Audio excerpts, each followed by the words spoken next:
Vi anticipiamo i contenuti dei prossimi aggiornamenti previsti per la procedura Profis. Il 9 giugno è previsto su InfoProfis la pubblicazione di un micro aggiornamento contenente, per quanto riguarda la gestione immobili, la conferma versamento immobili. Per quanto riguarda i dichiarativi fiscali, verranno resi disponibili telematici di prova di modello unico società di persone e modello IRAP, mentre il telematico definitivo di tutti i modelli sarà reso disponibile con l'aggiornamento 2016-5, il cui rilascio è previsto per il 23 di giugno. Vogliamo evidenziare alcune novità operative. Con l'aggiornamento 2016-4 distribuito in data 26 maggio, nei servizi contabili, nella stampa e nella visualizzazione delle schede contabili è stata introdotta una nuova opzione, elaborazione schede contabili per più esercizi.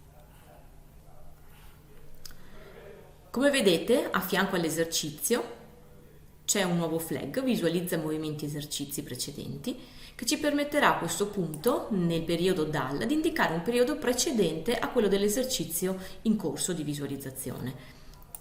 A questo punto, visualizzando la scheda, noterete che troviamo i movimenti dell'esercizio 14, 15 e 16.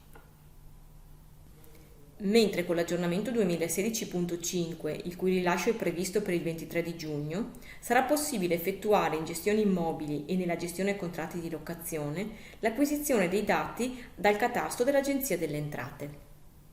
Inoltre, si potrà gestire per il modello Intra l'autentica e l'invio direttamente da Profis.